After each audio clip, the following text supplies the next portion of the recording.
A continuación, Tributación de hoy.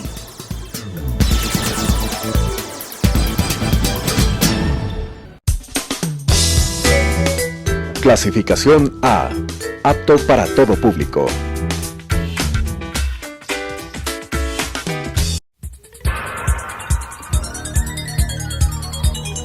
Las opiniones vertidas en este espacio por la producción y dirección del programa son de exclusiva responsabilidad de sus autores y de quienes intervienen en ellos.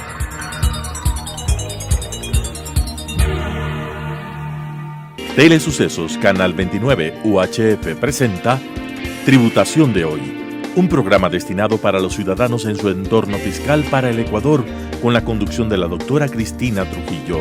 Tributación de hoy. Tributación de hoy, un programa diferente donde vamos a abordar temas en el ámbito tributario, financiero, laboral, pero sobre todo la importante presencia de entrevistados que nos ayudarán a comprender nuestro marco legal. Hoy tenemos un invitado internacional. Estamos con Fernando Peretti, quien nos va a hablar sobre un tema de gran importancia, y tuvimos la oportunidad de ya hacer una entrevista en días pasados en el programa Conversando con Cristina, que nos quedaron muchísimas cosas por hablar con una gran audiencia, más de 1,200 personas conectadas. Realmente fue un programa muy interesante que nos nutre como país, y vamos a seguir hablando con Fernando. Fernando hoy ya no está en Ecuador, hoy Fernando se encuentra ya en el exterior, prestándose obviamente su contingente laboral, pero queremos, Fernando, invitarte en esta noche de tributación de hoy para que nos hables sobre este tema tan fundamental que es el fraude, cómo prevenirlo, cómo detectarlo, y que la gente se quedó muy enganchada, y vamos a hablar con un experto internacional. ¿Cómo eres tú, Fernando? Muy buenas noches y muchas gracias por volver a estar con nosotros. ¿Cómo estás, Fernando? Qué gusto volverte a mirar. Cristina? Buenas noches a toda la audiencia, los saludos de Ciudad de México. Es un placer volver a estar contigo conversando. Mira, Fernando, qué lindo volvernos a mirar, a escucharnos, sobre todo por tu experiencia. Fernando es argentino, es una autoridad en el ámbito del fraude, representa una de las corporaciones más importantes también en nuestro querido país y a nivel internacional. Y Fernando, queremos hablar de una manera muy, muy sencilla en este espacio tan importante como es la televisión, como es Telesucesos.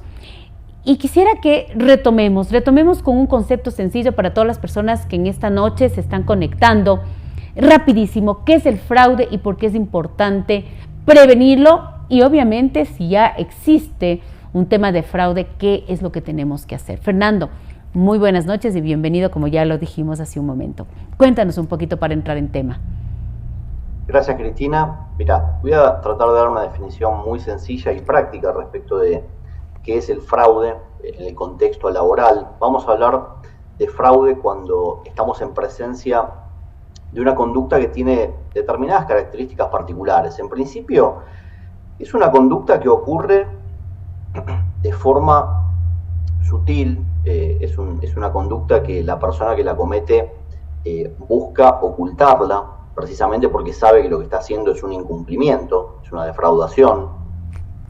Por supuesto que incluye también el hacerse de forma indebida de bienes o derechos que no le pertenecen.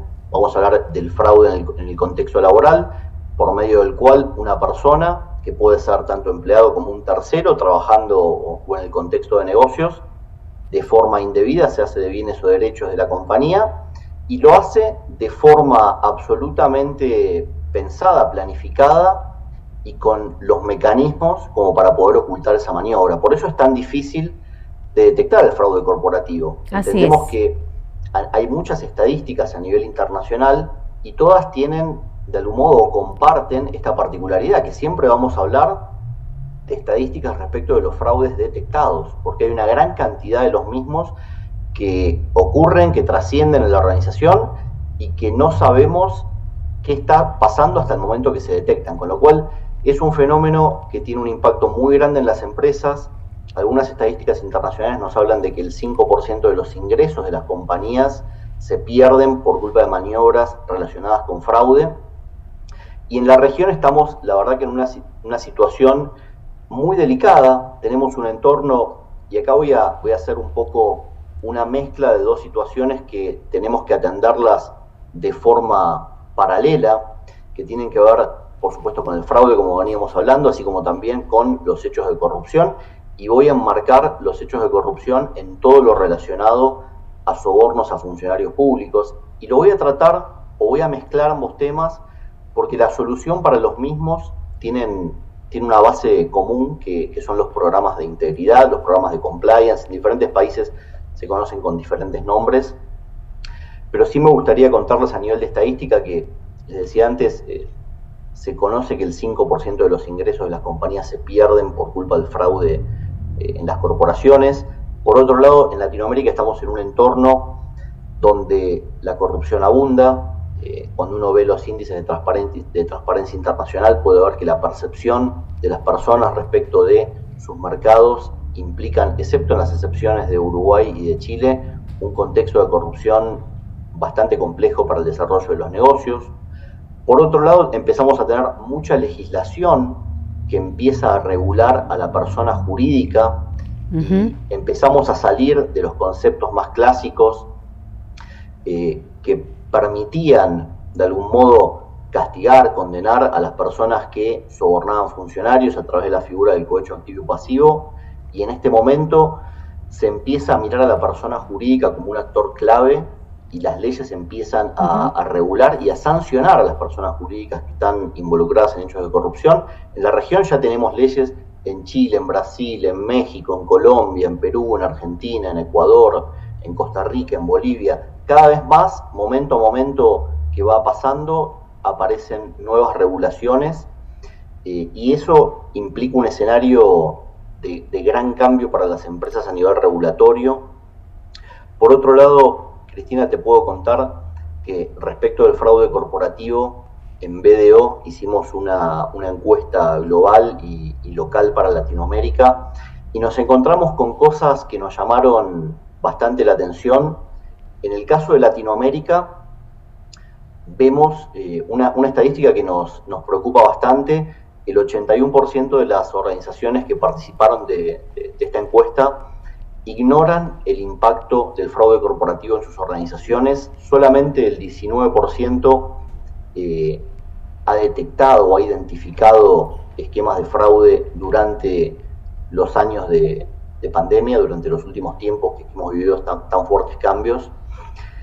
Pero cuando les preguntamos si se consideran que están preparados como para prevenir, detectar y dar respuesta al fraude, solo el 36%, digamos, se siente seguro para decir que sus organizaciones están adecuadamente preparadas para esto. Qué complicado, ¿no? Y esto implica, como vos bien señalás, una situación de altísimo riesgo, porque estamos haciendo negocios en la región, en un entorno donde abunda la corrupción, donde los estándares éticos para hacer negocios son bastante bajos. Sabemos que el fraude está en muy fuerte crecimiento, y por otro lado, organizaciones que todavía no se terminan de adaptar a las transformaciones que implicó la pandemia, donde el foco estuvo muy fuertemente señalado respecto de la transformación digital, y entendemos que eso es lógico porque las compañías estuvieron pensando en cómo transformarse digitalmente para que el negocio siga adelante, lo cual fue fundamental para el desarrollo de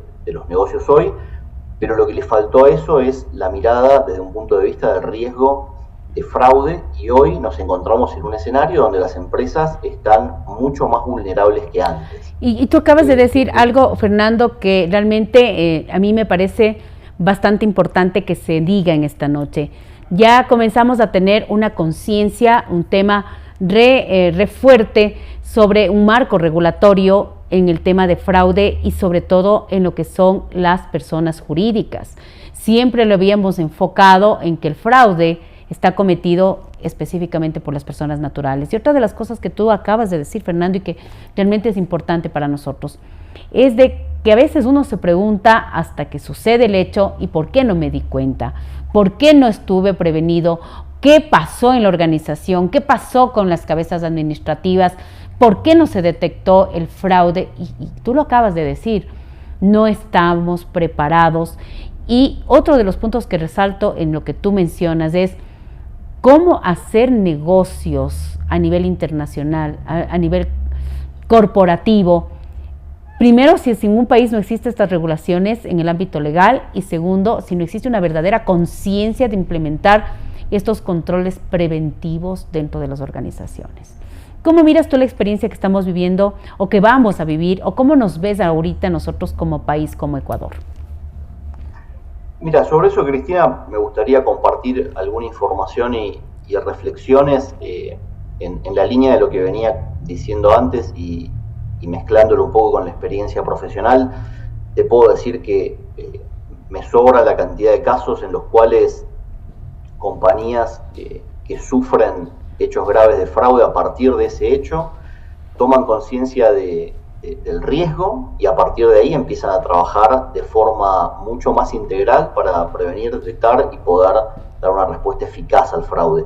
Pero te diría que es muy común en la región que las compañías empiecen a hacer esto después de haber sufrido un hecho grave. De algún modo, el impacto del fraude... Caer para aprender, es la frase acá, caer para aprender. Te tocó caer, te tocó vivirlo en carne propia como organización y te toca hoy implementar. Qué duro decirlo, pero es la realidad de América Latina.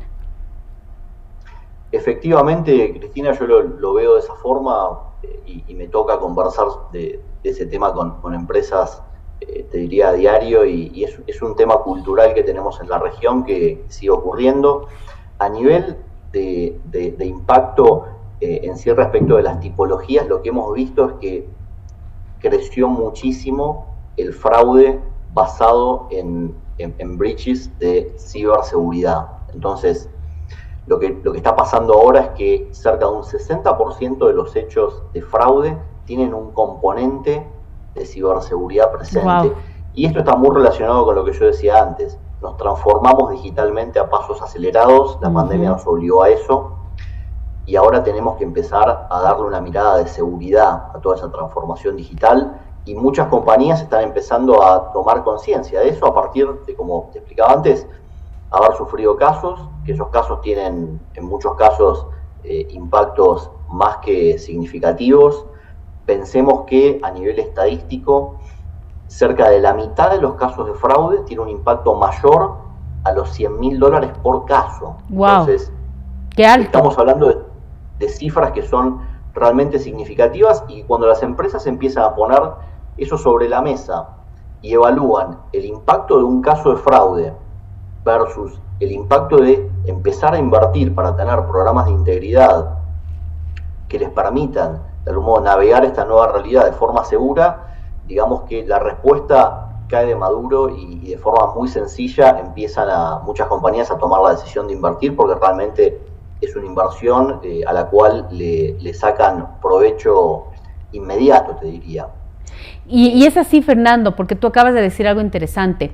Vamos a tener que tomar muy en cuenta que nuestra realidad después de la pandemia, en esta realidad, yo le digo virtual que nos toca, no va a irse. Vamos a seguir teniendo estos trabajos ya como una herramienta muy normal, incluso hoy, de que las organizaciones van a hacer mucho trabajo virtual, trabajo como tú lo acabas de decir, y estamos más expuestos, y tú lo acabas de mencionar y concuerdo perfectamente, muchos más expuestos al tema del fraude, pero tenemos que comenzar a generar estos programas, este tipo de implementaciones como organizaciones, como empresas, porque hay que hacerlos, Fernando, hay que hacerlos. Y ahí viene la pregunta, mi querido Fernando, ¿cómo es dar este primer paso? Soy una mega organización, tengo ya una política, hoy por hoy, ya hablando después de lo que se está viviendo actualmente con la pandemia, y he decidido, Fernando, que definitivamente el 90% de mis operaciones van a ser a través de actividad virtual. Este es el escenario, Fernando. Yo soy una empresa, soy un empresario, y sé, te estoy escuchando, yo realmente comparto y el empresario comparte, que está más dispuesto al fraude, ¿cómo comenzamos a generar estos procedimientos de control o estos programas de control o tomar esta decisión de que no quiero estar expuesto a este tipo de fraudes en un porcentaje muy, muy alto o ser una empresa vulnerable? ¿Qué hacer, Fernando? ¿Cómo comenzar? ¿Cómo tomar esa conciencia? ¿Cómo vamos a decirle al empresario, usted lo puede hacer?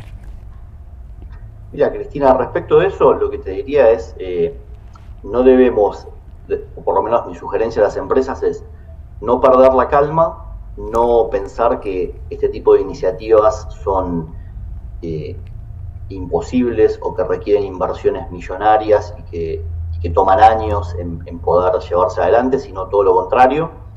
Estamos hablando, cuando hablamos de programas de compliance, y acá lo voy a enfocar en la prevención del fraude, vamos a estar hablando de un conjunto de elementos, de políticas, de tecnologías, de herramientas que van a ser coordinadas por una persona en la organización que en muchos países se llama compliance officer o oficial de integridad. Muy bien. Y esta persona va a tener un rol, yo te diría, fundamental en trabajar para orientar el comportamiento humano hacia un comportamiento ético en los negocios. Lo que queremos es hacer negocios de forma ética, que ese mensaje permee en las personas y que trabajemos en un entorno lo más regulado desde el punto de vista ético posible, con niveles de control que permitan tener una primera línea de defensa respecto de control interno que pueda detectar incumplimientos, poder tener segundas líneas donde acá va a participar mucho el compliance officer pensando en los riesgos. El fraude no deja de ser un riesgo al que la compañía está expuesta, y en esta gestión del riesgo de fraude va a ser muy importante, por supuesto, tener personas con expertise en la gestión de riesgos, en poder pensar los procesos de negocios de la organización, empezar a salir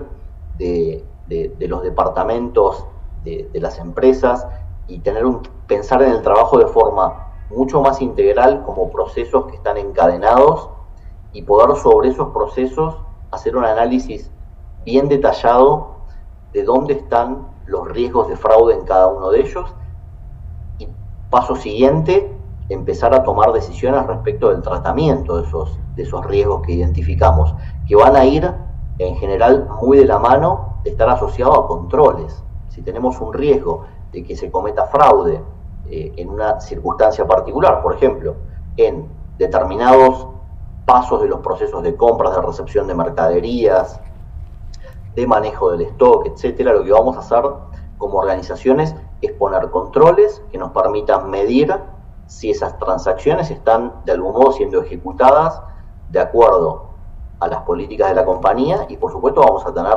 una medición lo más continua posible para detectar cualquier tipo de irregularidad, y ese tipo de irregularidades las vamos a tener que tratar, por supuesto, de forma muy profesional respecto de cómo lo investigamos. Hoy tenemos una ventaja, o tenemos varias ventajas que están ocurriendo en la región, pero desde el punto de vista regulatorio en general y jurisprudencial, la justicia está cada vez más abierta a los planteos respecto de casos de fraude interno y a poder llevar adelante procesos que van a atravesar tanto la justicia penal como laboral. Así es. Pero para eso es fundamental que las compañías hagan investigaciones, por supuesto respetando todos los procedimientos legales de la jurisdicción, todas las garantías de las personas. Así es.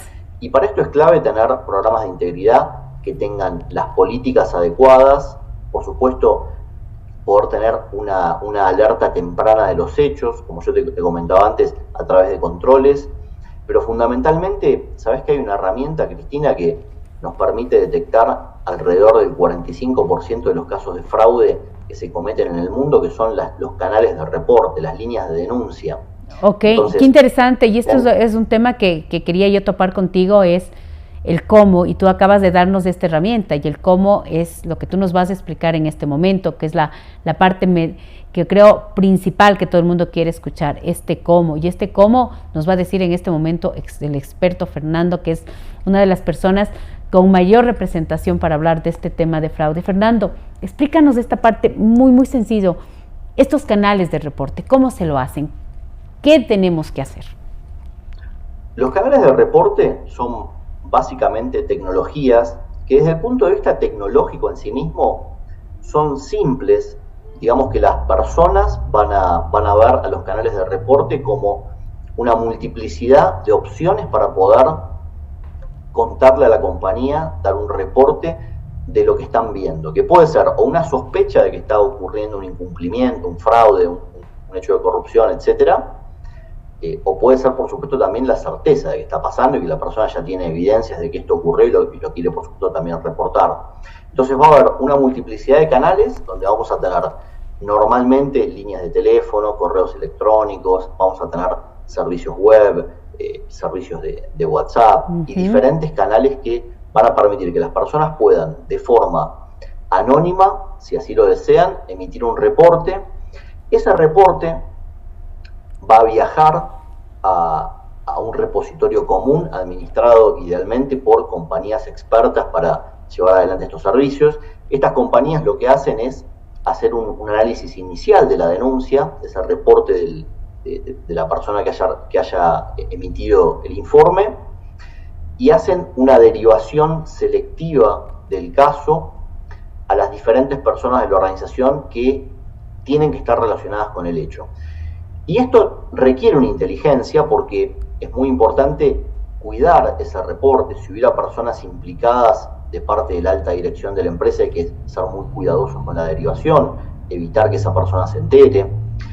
Y por supuesto, dependiendo de la tipología del caso reportado, muchas compañías arman diferentes tipos de comités que van a analizar los casos. Por ejemplo, si nos llega un caso de acoso laboral, lo va a analizar un comité que puede ser distinto al caso de un comité que analizaría un caso de un fraude en los inventarios de la compañía. Entonces, esa derivación inteligente de los casos va a permitir proteger el reporte, evitar cualquier tipo de conflicto de interés por parte de quien lo reciba y darle los elementos a las compañías para que puedan comenzar a perfilar sus investigaciones. Y en ese sentido, muchas empresas, una vez que reciben los reportes con ese análisis inicial de las denuncias, eligen, por una cuestión también de tercerización y de darle objetividad a las investigaciones, en recibir apoyo por parte de empresas expertas para hacer las investigaciones, respetando siempre las garantías y las leyes procesales de las jurisdicciones donde se desarrollen, y pensar siempre en la posibilidad de protegerse, tanto teniendo la posibilidad de, en caso de descubrir que se produce un hecho de incumplimiento, y con ello incumplimiento debería ser amplio acá, puede ser fraude, puede ser un hecho de corrupción, puede ser un caso de acoso laboral, que son muy comunes, poder tomar las medidas adecuadas y elevar el caso a la justicia cuando se tienen las evidencias correspondientes. Qué interesante, Fernando, y mira que cada vez que yo hablo contigo, definitivamente me emociono porque primero eres un experto, nos hacen es un lenguaje sencillo para que todas las personas que están conectadas en esta noche en nuestro prestigioso medio de comunicación como es Telesucesos pudieron tener un criterio muy práctico, muy didáctico de cómo prevenir y de cómo actuar ante un hecho de fraude. El tiempo se nos va volando en televisión. Quiero que mandes un saludo fraterno a toda esta comunidad contable y no contable del Ecuador y a todo nuestro país en general. Fernando, un experto que tiene la autoridad para decirnos cómo combatir esto que no debe existir, el fraude dentro de las organizaciones. Fernando, mándanos un mensaje y nos vamos a tener que despedir porque el tiempo se nos ha ido contigo volando como siempre. Cristina, muchas gracias por convocarme, fue un placer conversar contigo y con toda nuestra audiencia en Ecuador. Les mando un gran saludo desde Ciudad de México y estaremos en contacto en el futuro seguramente. Un saludo para todos. Gracias, Fernando, y con ustedes pues tuvimos una noche espectacular para hablar de un tema que tiene que estar dentro de su radar, el fraude dentro de las organizaciones, y nos vamos a volver a ver en un programa más de su programa tan educativo y didáctico como es Tributación de Hoy. Nos vemos la próxima semana.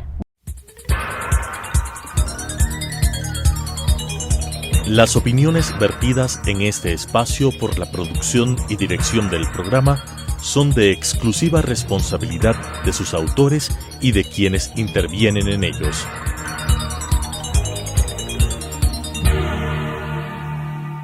Telesucesos Canal 29 UHF presentó Tributación de Hoy, un programa destinado para los ciudadanos en su entorno fiscal para el Ecuador, con la conducción de la doctora Cristina Trujillo. Tributación de Hoy.